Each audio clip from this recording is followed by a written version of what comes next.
और जबकि ये तो 2020 से ही चल रहा है कि सीएम चेहरा तेजस्वी यादव है, तो फिर इस तरह सीधा सीधा स्वीकार क्यों नहीं कर पा रहे हैं? तो चाहता हूँ कि मेरे पार्टी का मुख्यमंत्री हो जाए। आप जिस समाज से आते हैं उस समाज के ज़्यादातर लोग बीजेपी में जाना चाहते हैं, आपने कांग्रेस को क्यों चुना?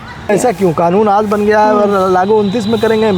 ऐसी कौन सी, मतलब अभी ज़रूरत है न्याय की, और आप न्याय 5 साल बाद देंगे, 10 साल बाद न्याय देंगे? भारतीय जनता पार्टी की और आरएसएस की जो विचारधारा है, नफरत की, लड़ाई लड़ाने की, दंगा कराने की है, तो क्या लगता है कि राहुल गांधी के नेतृत्व में कांग्रेस अपनी खोई हुई ज़मीन को वापस हासिल कर पाएगी? तो मैं कह सकता हूँ कि युवाओं को बहुत ही प्राथमिकता सूची में रखा जाएगा, और जो योग्य उम्मीदवार और युवा होंगे उनको ज़रूर चुनाव मैदान में उतारा जाएगा। नमस्कार, आप देख रहे हैं जन मीडिया न्यूज़। मैं हूं प्रीति प्रभा। कांग्रेस पार्टी के भीतर कई अहम बदलाव हुए हैं, खासकर बिहार विधानसभा चुनाव को देखें तो बिहार में भी कई ऐसे बदलाव हुए हैं जिसे काफ़ी महत्वपूर्ण माना जा रहा है। जिस अहम बदलाव की हम बात कर रहे हैं उसमें डीसीसी यानी ज़िला कांग्रेस कमेटी के कामकाज के तौर तरीके, अध्यक्ष की नियुक्ति, ये काफ़ी अहम माने जा रहे हैं। लेकिन हम इसमें युवाओं की भागीदारी की बात करें तो कांग्रेस पार्टी युवाओं पर किस तरह से फोकस कर रही है, इस पर बातचीत करने के लिए हमारे साथ मौजूद है बिहार कांग्रेस के चर्चित युवा नेता मंजीत आनंद साहू जी। मंजीत जी, युवाओं को लेकर कांग्रेस की क्या प्लानिंग है? पार्टी के भीतर किस तरह से चल रहा है, उन्हें जोड़ने की कैसे कोशिश कर रहे हैं? देखिए, लगातार ख़ासतौर से राहुल गांधी जी की लीडरशिप जब से कांग्रेस पार्टी को मिली है तो तभी से युवाओं को केंद्रित किया जा रहा है। और मैं समझता हूँ कि बिहार कांग्रेस की अगर बात करेंगे तो जो बिहार कांग्रेस के नए अध्यक्ष हैं कुटुंबा, जो औरंगाबाद के कुटुंबा विधानसभा उससे दूसरी बार के विधायक हैं, और वो भी युवा हैं, और लंबे समय से कांग्रेस पार्टी में उनके पिताजी दिलकेश्वर राम कांग्रेस के बड़े नेताओं में से एक रहे हैं प्रदेश के, और लगातार उन्होंने संगठन में काम किया, फिर विधायक बन करके आए। और जब वो 2015 में विधायक बने थे उस समय भी कई विधायक यहाँ पे जीत करके आए, कई लोगों को टिकट मिला। तो इसीलिए ख़ासतौर से कांग्रेस पार्टी तो सभी वर्गों के हित और सभी वर्गों को ध्यान में रख करके काम करती है, लेकिन युवाओं का विशेष महत्व होता है किसी भी संगठन के लिए, राजनीति के लिए, शिक्षा के क्षेत्र के लिए। हम देखें बिहार में 20 वर्षों से ये सरकार है, और चाहे वो आप रोज़गार का सवाल उठाइए, पलायन का सवाल उठाइए, शिक्षा का सवाल उठाइए, स्कूलों की स्थिति, विश्वविद्यालयों की स्थिति, रोज़गार की स्थिति बहुत ख़राब है। कल ही यहाँ पे जो टीजी अभ्यर्थी थे वो प्रदर्शन कर रहे थे, उनको लाठियों से पीटा जा रहा है। लोकतंत्र में आप अपने अधिकारों के लिए सड़क पर उतरते हैं, और जब सरकार कई वर्षों से होती है, मतलब 4 कार्यकाल लगभग बीच के कुछ एक महीनों को अगर छोड़ दें तो उनको मिली है, लेकिन मैं समझता हूँ कि सरकार के प्राथमिकता में युवाओं की कोई जगह नहीं है।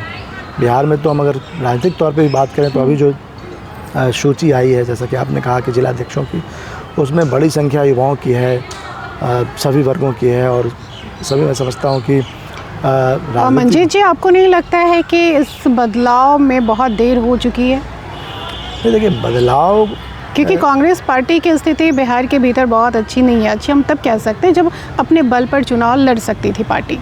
महागठबंधन के साथ लड़ना पड़ रहा है, और 2020 में जो चुनाव हुए उसमें से 70 में से 19 सीटें कांग्रेस जीती हैं, जिसकी वजह से काफ़ी किरकिरी भी हुई। तो इस बार जो तैयारियां चल रही हैं वो बहुत, चुनाव अब कुछ ही महीने बचे हुए हैं, अब जाके ये बदलाव हो रहे हैं। पहले से अगर ये तैयारी होती तो कुछ स्थिति और भी मजबूत हो सकती थी। देखिए, राजनीति में सुधार और बदलाव हमेशा एक प्रक्रिया है, और हर संगठन में और हर दल में होता रहता है। जहाँ तक सवाल है कमज़ोर या मजबूत होने की, निश्चित तौर पे हमारा जो पुराना जो इतिहास रहा है कि चारों तरफ कांग्रेस होती थी, अभी कांग्रेस उस तरीके से नहीं है। लेकिन आज की जो राजनीतिक परिस्थिति है उसमें कोई भी दल जो अभी सत्ता में है या सत्ता में नहीं है, कोई भी दल ये दावा नहीं कर सकता है कि हम अकेले चुनाव लड़ने की स्थिति में हैं, अकेले हम राजनीतिक रूप से किसी भी चुनाव को लड़ने की स्थिति, चाहे लोकसभा का हो, विधानसभा का हो, वो लड़ने की स्थिति में। आप देखें कि बड़ी संख्या में श्रृंखला होती है, एक पक्ष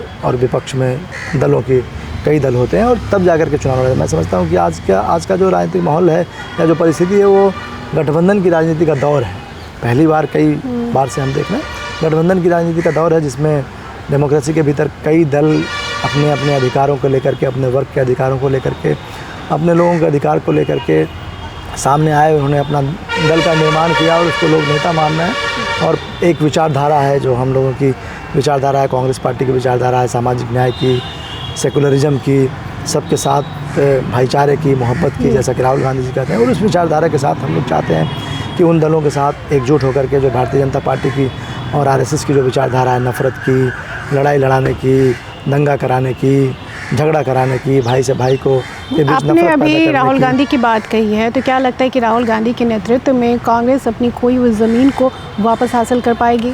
राहुल गांधी जी के नेतृत्व में कांग्रेस पार्टी आप कह रहे हैं वापस कर पाएगी नहीं, बल्कि वापस कर रही है लगातार। मैं युवाओं के साथ साथ मैं आपको सामाजिक न्याय का सवाल जोड़ना चाहता हूँ, इसलिए जोड़ना चाहता हूँ कि ये युवाओं के और सभी के साथ जुड़ा हुआ सवाल है।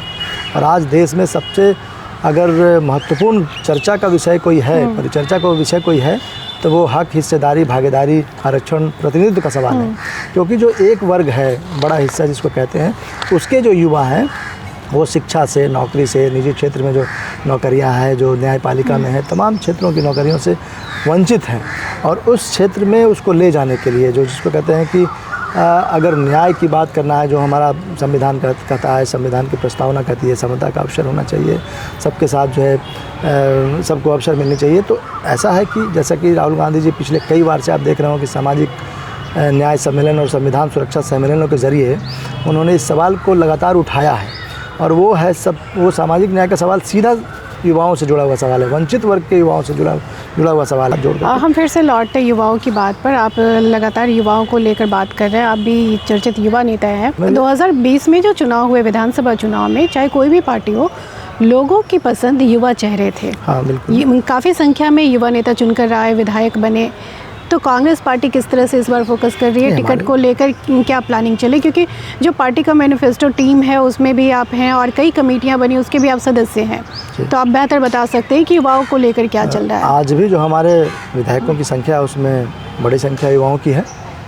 और जो विधानसभा के टिकट इसके पहले बंटे थे 15 में या 20 में, उसमें भी बड़ी संख्या युवाओं की है। मैं उम्मीद करता हूँ, पूरा मुझे ऐसा विश्वास है कि जो हमारे बिहार के अध्यक्ष हैं श्री राजेश कुमार जी, प्रभारी जो हैं श्री कृष्णा लावरू जी, वो खुद भारतीय युवा कांग्रेस के राष्ट्रीय प्रभारी हैं। बतौर प्रभारी ही वो यहाँ के इंचार्ज के रूप में, बिहार कांग्रेस के इंचार्ज के रूप में, तो हम सब के लिए एक, मैं समझता हूँ ये कहना बहुत उत्साहपूर्वक मैं कह सकता हूँ, सौभाग्य की बात है कि जो यूथ कांग्रेस के इंचार्ज राष्ट्रीय प्रभारी है वो बिहार का प्रभारी है। तो उनसे बहुत उम्मीद है और वो तमाम चीज़ों को और युवाओं के भी मुद्दों को बहुत गंभीरता से देखते हैं, उनसे संपर्क करते हैं, उनके लिए लड़ाई लड़ते हैं। तो मैं कह सकता हूँ कि युवाओं को बहुत ही प्राथमिकता सूची में रखा जाएगा और जो योग्य उम्मीदवार और युवा होंगे उनको ज़रूर चुनाव मैदान में उतारा जाएगा। ये कोशिश चल रही है। बिल्कुल। तो पिछले बार भी आपकी उम्मीदवारी की बात हो रही थी पटना साहिब से, इस बार भी क्या चुनाव लड़ने का इरादा है? देखिए, व्यक्तिगत तौर पे हर एक राजनीतिक कार्यकर्ता चुनाव लड़ना चाहता है, मैं भी लड़ना चाहता था। पार्टी ने निर्णय लिया, कोई और चुनाव लड़ा। आगे आने वाले समय में हम लोग भी सब तैयारी कर रहे हैं, पार्टी का अंतिम निर्णय होगा, पार्टी मैदान में उतारेगी। हम लोग तो, चूँकि मेरे जैसा कार्यकर्ता, मैं तो 24 घंटे 365 दिन मतलब सक्रिय, जिसको कहते हैं full time political social activist हूँ। तो पार्टी फैसला करेगी और हम लोग उसको उसी राह पे चलेंगे और पार्टी जब तय करेगी तो हम लोग चुनाव लड़ेंगे, मजबूरी से चुनाव लड़ेंगे। बिहार के भीतर, सदन के भीतर युवाओं की ज़रूरत है, हमारे आपके जैसे युवाओं की ज़रूरत है, महिलाओं की ज़रूरत है, लड़ाई लड़ने वालों की। आपने महिलाओं की बात कही, तो महिलाओं पर लेकर क्या फोकस कर रही है पार्टी टिकट को लेकर? बिल्कुल, महिलाओं को मैं फिर से यही कहूँगा कि अभी भी हमारे उस समय भी कई महिलाओं को दिया गया था, अभी भी महिलाएं सदस्य हैं विधानसभा के भीतर हमारी कांग्रेस पार्टी की तरफ से। और आने वाले समय में भी नारी वंदन अधिनियम, जिसको कि महिला आरक्षण बिल था, उसको नाम दूसरा दे करके केंद्र सरकार, मोदी सरकार पास की। और आज आप देखिए कि नारी वंदन अधिनियम कानून तो बन गया है, लेकिन केंद्र सरकार ये बताने की स्थिति में अभी तक नहीं है कि वो 33% आरक्षण किस तारीख से मिलेगा। उसी तरह से जैसे कि अभी जाति आधारित, मैंने सामाजिक न्याय की बात की, राहुल गांधी जी लगातार जाति जनगणना की बात कर रहे थे। और जब राहुल गांधी इस बात को संसद के भीतर उन्होंने कहा था कि जाति जनगणना सरकार को करानी ही पड़ेगी, केंद्र की सरकार कोर्ट में, सुप्रीम कोर्ट में हलफनामा दे चुकी थी, जाति जनगणना नहीं हो सकती है। कई उसके कुतर्क दिए थे। खुद प्रधानमंत्री मोदी कहते थे कि इस देश में जाति नहीं है, वह 3-4 जाति है, महिला है, युवा है, किसान है। तो इस तरीके से ये बात रही है। और जब ये कहा गया है कि जाति जनगणना होगा, तो जाति जनगणना में अभी पता नहीं उसका समय बताएंगे कि कब बताएंगे, लेकिन जाति जनगणना कैबिनेट का फैसला है, वो पता नहीं कैसे करेंगे। लेकिन जो नारी वंदन अधिनियम है, जो महिला का सवाल आपने कहा कि सरकार 2024 में अगर लागू कर देती तो 33% लोकसभा के भीतर महिलाएं दिखती।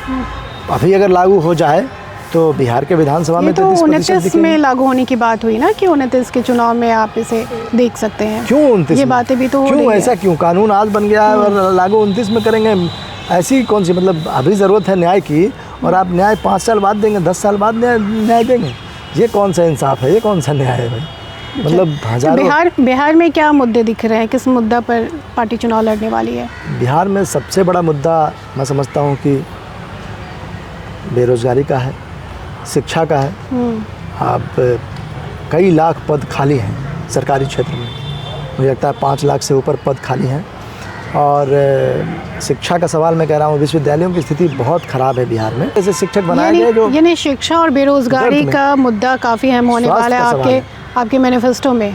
मैनिफेस्टो टीम के आप सदस्य भी हैं। हाँ बिल्कुल, स्वास्थ्य का सवाल है, सामाजिक न्याय का सवाल है। हाँ, नीतीश जी कहते हैं कि हम जो है जिसकी जितनी संख्या भारी उसकी उतनी हिस्सेदारी का एक वीडियो क्लिप वायरल हो रहा है आजकल, आपने देखा होगा सोशल मीडिया पे। जब 94 या 93 में वो लोकसभा के सदस्य थे तो वो संसद के भीतर बोल रहे हैं, लेकिन आप 20 साल से रह रहे हैं इस प्रदेश में और आप नीति निर्धारक हैं जी। और आप एक सवाल आपसे है कि आप कांग्रेस में सक्रिय युवा नेता हैं, कई कमेटियों के आप सदस्य भी हैं, आपकी रुचि कांग्रेस में क्यों है? आप जिस समाज से आते हैं उस समाज के ज़्यादातर लोग बीजेपी में जाना चाहते हैं, आपने कांग्रेस को क्यों चुना? नहीं, अच्छा सवाल है आपका।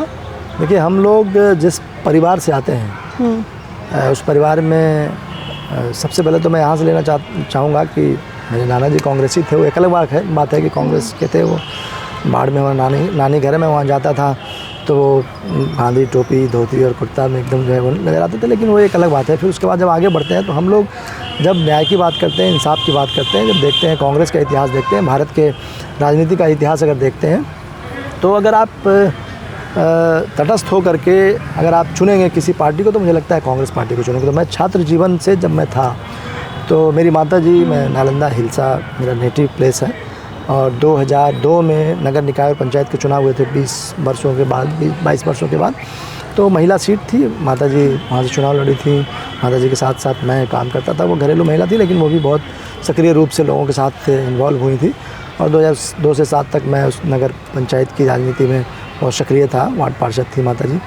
और उस समय से जब 2004 में ख़ासतौर से राहुल गांधी जी जब राजनीति में ये आते हैं तो कांग्रेस के इतिहास और उसके जो योगदान है उसके साथ साथ जब राहुल गांधी आते हैं तो एक उम्मीद कहिए युवा के तौर पे ही लगता है कि राजनीति में जगी और उनको देख करके और आशान्वित हुए हम। तो कांग्रेस की विचारधारा और राहुल गांधी जी का नेतृत्व, ये दोनों ने हम लोगों को आकर्षित किया। और तब से मैं NSUI से ही हूँ। मैं 2010 तक NSUI में था, उसके बाद 2010 में ज़िले में महासचिव चुन करके आए। मैं बहुत अच्छा ये पॉइंट है कि राहुल गांधी इंटरनल डेमोक्रेसी को डेवलप करने के लिए, पार्टी के भीतर जो आंतरिक लोकतंत्र है उसको विकसित करने के लिए उन्होंने एक चुनावी प्रक्रिया लेकर के आया जो NSUI और यूथ कांग्रेस में हम लोग अगर प्रदेश स्तर तक आए हैं चुन करके, तो ये राहुल गांधी जी का देन है। क्या है आंदोलन में कांग्रेस शामिल नहीं हो रही है, कभी सड़क पे उतरता हुआ कांग्रेस के नेता दिखते नहीं है। मुझे लगता है कि अगर आप ठीक से देखेंगे तो सड़क पर अगर आपको सबसे पहले कोई दिखाई पड़ेगा तो कांग्रेस पार्टी दिखाई पड़ेगी, कांग्रेस ही दिखाई पड़ेगी। अभी हाल में मैं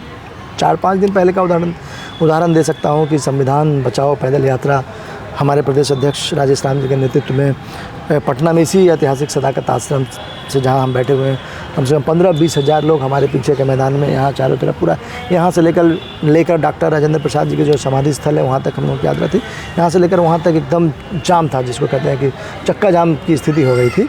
और अलग अलग ज़िलों में भी हम लोग लगातार काम करें। हाँ, ये ठीक है कि मेन स्ट्रीम मीडिया, आप लोग तो चूँकि सरोकार की पत्रकारिता कर रही हैं और न्यू मीडिया जो है ये उसके तौर पे भी हैं, आप मुख्यधारा के भी मीडिया से जुड़ी हुई हैं, लेकिन मुख्यधारा की जो मतलब ज़्यादातर जो मीडिया संस्थान हैं वो अभी एक तरीके से भक्त बना हुआ है। मैं अगर कहूँ तो पूरे को नहीं मैं कह रहा हूँ, लेकिन बड़ा हिस्सा एकदम भक्त बना हुआ है। और वो राहुल गांधी जी के सवालों को, राहुल गांधी जी के मुद्दों को उतना नहीं दिखाएगा, जो जनहित के मुद्दे हैं, जनता के मुद्दे हैं, वो दिखाएगा। नफरत दिखाएगा, मोदी जी को दिखाएगा, सुबह से शाम तक उनके भाषण दिखाएंगे, किस रंग के वो कुर्ते पहने हैं, किस रंग के पाजामा पहना है, किस रंग के बंडी पहने हैं, क्या खा रहे हैं, आम चूस के खा रहे हैं तो क्या करके खा रहे हैं। तो ये सारा सीरीज़ चलेगा एक एक चैनल पे।